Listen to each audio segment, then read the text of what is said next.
मैं दरखास्त करे सां कौसर जापानी साहिबा को तशरीफ घिन सन ते ताज़ियत दे कलमात रखे सन सैन कौसर जापानी साहिबा।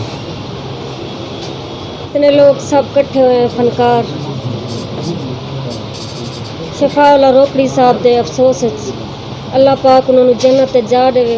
आमीन। उन्होंने बच्चे अल्लाह पाक सबर देवे। जितने उन्होंने सुनने वाले लोग हैं उन्होंने आवाज़ के दीवाने हैं उन्होंने दिलों ते राज करेंदे हैं। सब लोग रल के असा दुआ करें अल्लाह उन्होंने जन्नत उन्होंने अगा में चंगा करे। जी मैं एक बोल पेश करे सा।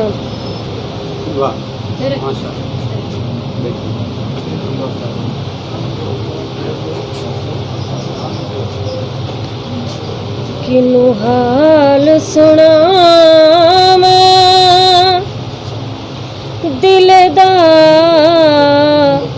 कोई महरम राज न मिलदा।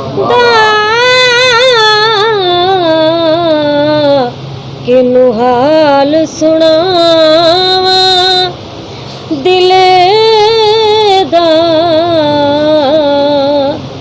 कोई महरम राज न मिलदा। दिल यार किते कुरलावे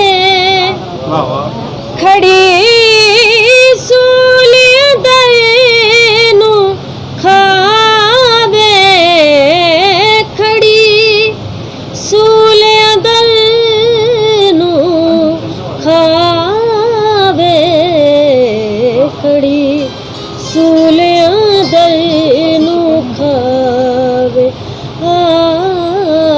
हथ उल्टा आलम खिलेगा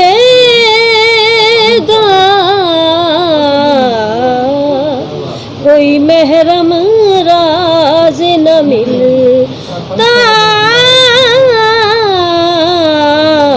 किनू हाल सुना